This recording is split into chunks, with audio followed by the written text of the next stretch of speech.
Boa noite, meus irmãos, que a paz de Jesus permaneça conosco, que durante a reunião possamos vibrar amor, harmonia, tranquilidade para todos nós que aqui estamos, encarnados e desencarnados. A doutrina espírita, ela vem trazer para todos nós o esclarecimento, o ensino das verdades eternas. Durante o tempo todo, a gente ouve na casa espírita o convite para a evangelização, para a juventude, para os estudos na juventude, para o estudo sistematizado. Porque o estudo da doutrina espírita, ela promove o nosso autoconhecimento. E nos conhecendo, vamos pouco a pouco fazendo a famosa reforma íntima, modificando os nossos sentimentos, os nossos vícios, sublimando os nossos instintos. E o tema da noite de hoje é sobre o ciúme, que muitos de nós conhecem, né? Ou já ouviu falar dos estragos que essa palavra coisa. É um tema tirado do Reformador, da Clara Lila Araújo. É um tema tirado do Reformador. Então, para começar, vamos saber o que significa a palavra ciúme. A palavra ciúme, ela vem do latim zelumen. Zelo com ardor e rivalidade. Olha só como começa. Ardor e rivalidade. Ardor porque deixamos a nossa mente pegar fogo, né? Com suspeitas infundadas que podem chegar até a obsessão. Ciúme também é um sentimento infantil devido à baixa autoestima. O ciumento, ele gosta pouco de si mesmo. Então, ele tem horror de todos aqueles que se aproximam da pessoa amada porque acha que aquela pessoa é melhor que ele. Veja como que funciona os mecanismos do ciúme, né? E o ciúme, ele está junto de outro sentimento, a inveja, que do latim vem da palavra envidia, que significa olho torto. E a gente começa a olhar com o olhinho meio tortinho para a pessoa que é o alvo do nosso ciúme, porque nós nos sentimos inferiores a ela, né? Lá no Evangelho de Mateus, tem um itemzinho muito interessante que fala: não é o que entra na boca que macula o homem.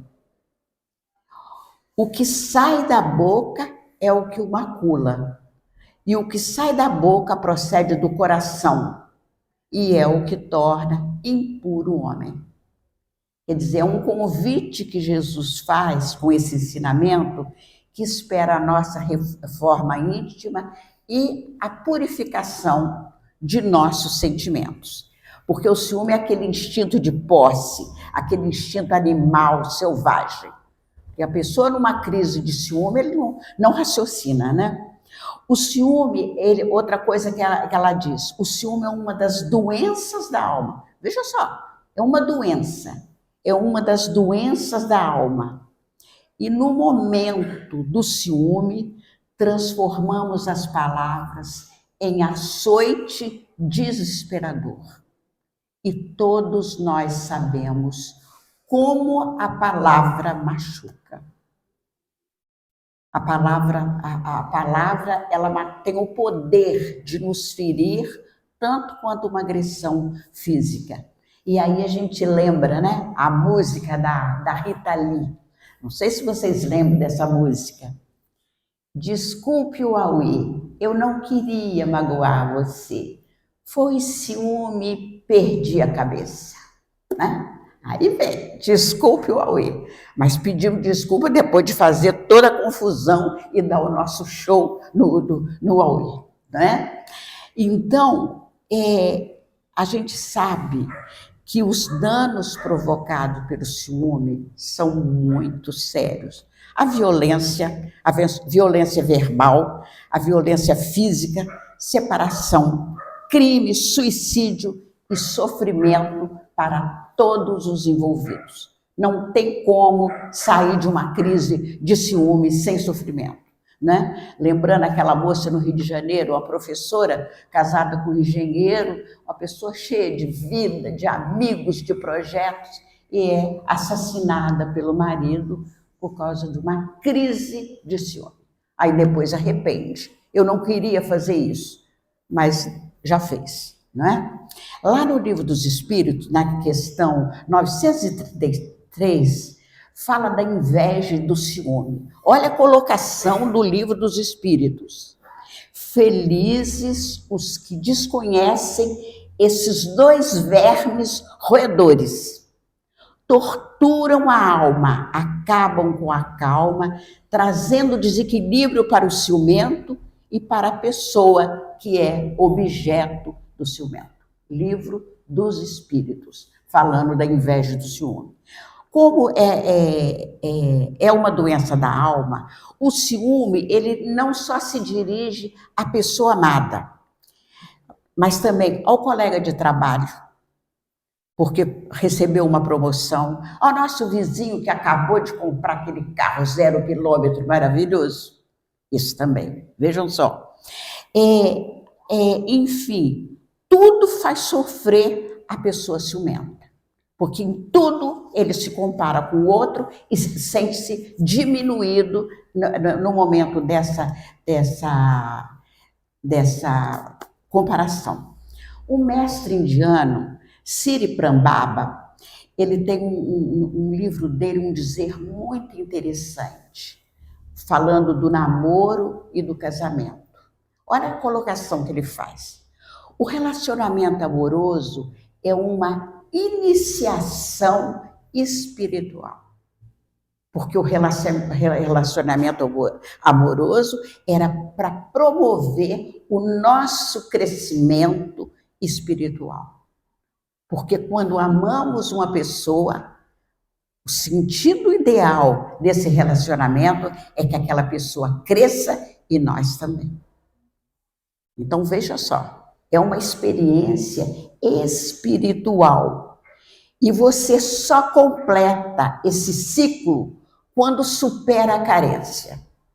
Existem pessoas que são tão carentes que elas vão para o casamento como uma criancinha chorona. Ah, porque você não me deu atenção. Ah, você saiu, eu fiquei sozinho.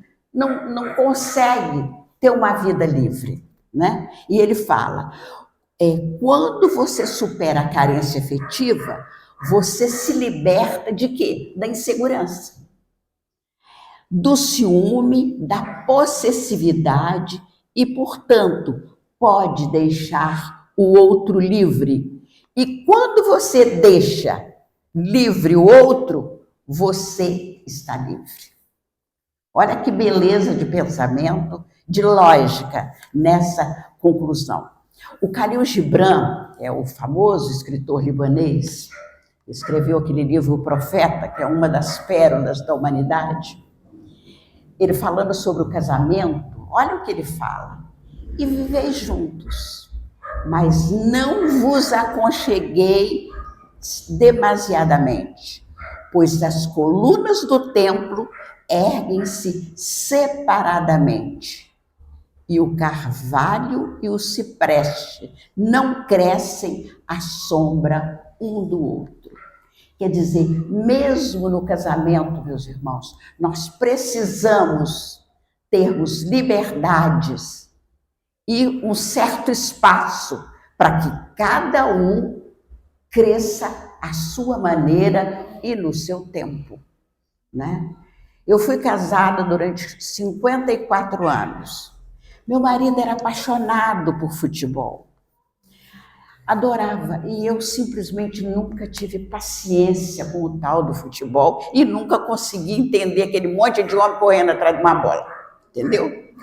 Então, um dia que o Atlético jogava, lá em casa eu tinha uma festa maravilhosa, porque o Atlético Mineiro ganhou.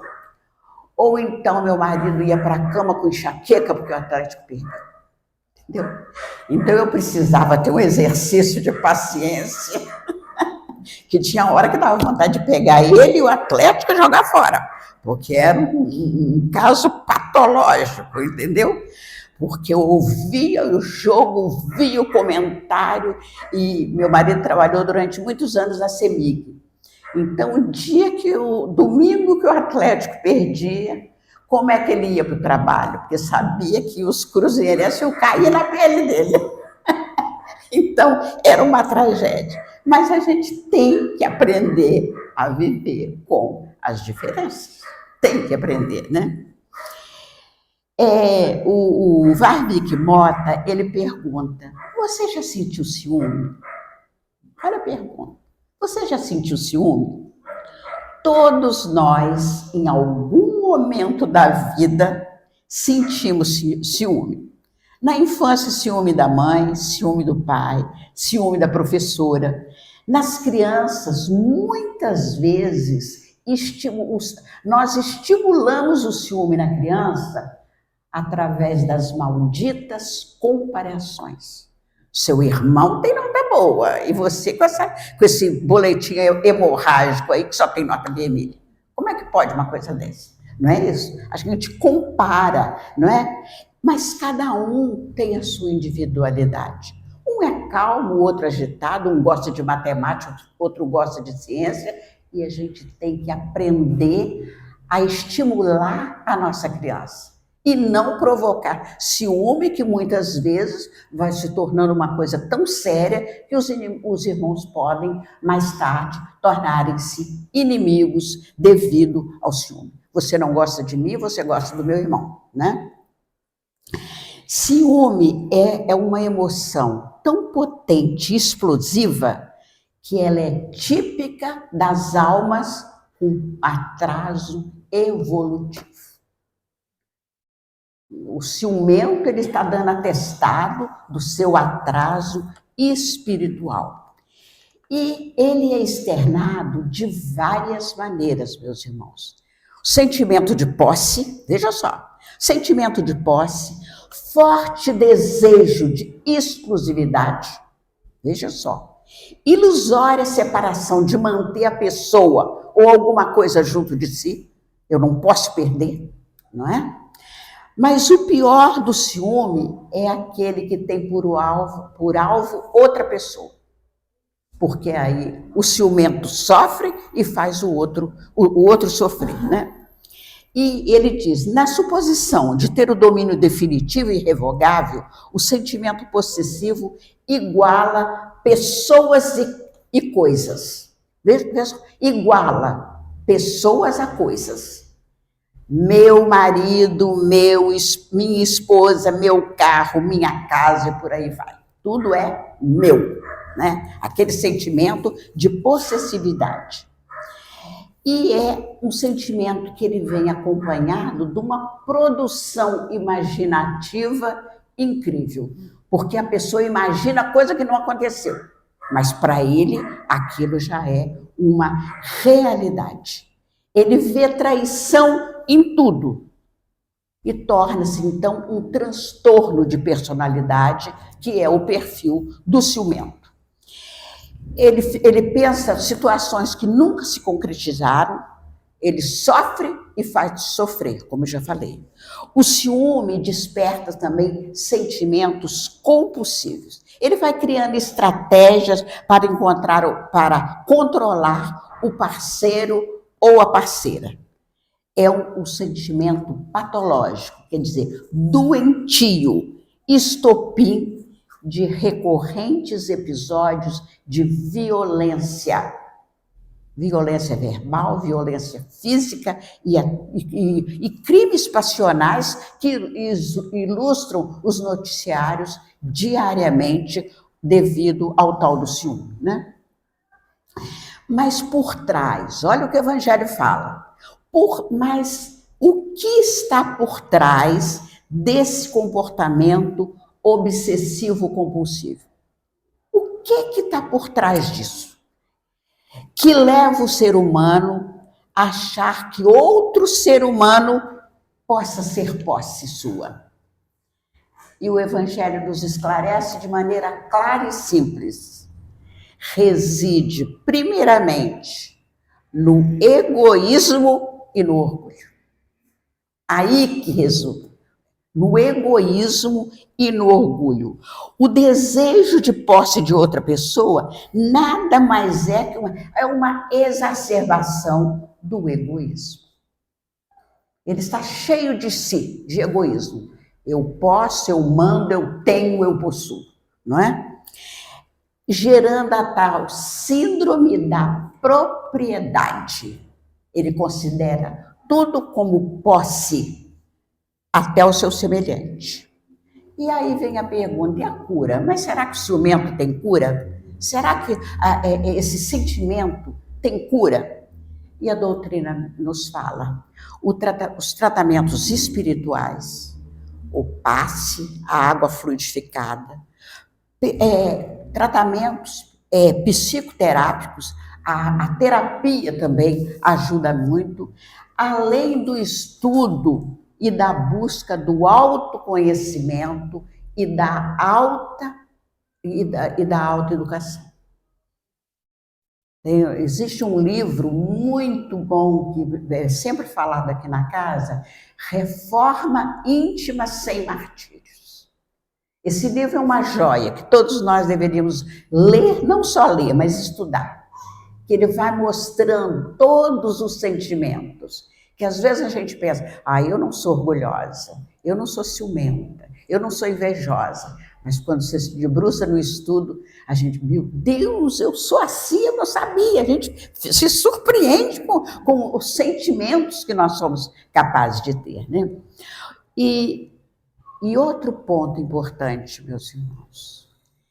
Lembra aquela passagem de Jesus, quando ele diz, reconcilia-te com o teu adversário enquanto estás a caminho, enquanto estamos aqui encarnados, para não levarmos as nossas diferenças e dificuldades para o outro lado da vida, porque aí a complicação vai ser maior. Então ele fala assim, o ciúme pode nos acompanhar no plano extrafísico. E quando vai para o lado de lá, o negócio complica, meus irmãos.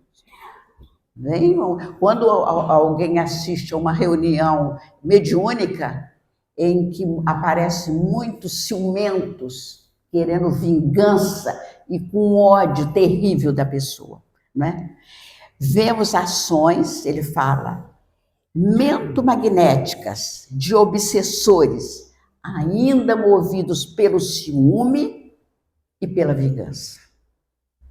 Tudo originário do ciúme, Não é dizer que foi para o outro lado da vida, deixou de ser ciumento, não. Continua. Tem um romance do André Luiz, que muitos já devem ter lido, Entre o Céu e a Terra. No livro Entre o Céu e a Terra, André Luiz relata uma história de ciúme. Zulmira, que é a esposa falecida, perseguindo Odila, que é a atual esposa do viúvo. E essa Odila persegue o enteado, também por ciúme, querendo matar a criança, para ser somente ela dona das atenções do marido. No livro O Céu e o Inferno, do André Luiz, e ele conta o sofrimento de toda a família, né? Movido por ciúme. E Zulmira, ela acha do outro lado da vida ainda, infernando a vida da outra com o ciúme do marido, né? O Emmanuel, ele fala que o ciúme é indício de atraso moral ou estacionamento no egoísmo. A pessoa parou ali, cristalizou no egoísmo. E ele diz, é uma dolorosa situação que o homem só vencerá a golpes de muito esforço na oração e na vigilância. Quando Jesus disse, orai e vigiai. Para quem sente essa dor no coração, essa dor do ciúme, o ciúme que corrói e abate, os ensinos espíritas nos mostram que depende de nós, olha só a lição, depende de nós ampliar ou suavizar o amargor de nossas provas. Porque assim como somos causadores dos nossos sofrimentos materiais, aquela pessoa que gasta muito fica todo complicado nas dívidas. Complicação material, né? E somos também causadores das nossas dores morais. Porque muitas das dores que arrumamos para nós não precisaríamos passar, mas nós somos capazes de construir essas dores. E ele diz: vamos sair do acanhado círculo material, desse mundinho pequeno, dessas coisas pequenas, e elevar o nosso pensamento para o infinito, que é o nosso destino. Porque o nosso destino não é sofrer por ciúme. O nosso destino é amar com liberdade, com desprendimento, com fraternidade. E ele fala, e mesquinhas e infantis nos parecerão as dificuldades da humanidade em relação ao ciúme. Ele fala também, nosso caminhar pela existência, seja a sós, em família, em sociedade, numa relação a dois, deve sempre se pautar pelos sentimentos da verdadeira fraternidade, do respeito, pelo exercício do amor, livres da doença chamada egoísmo. Que Jesus os abençoe.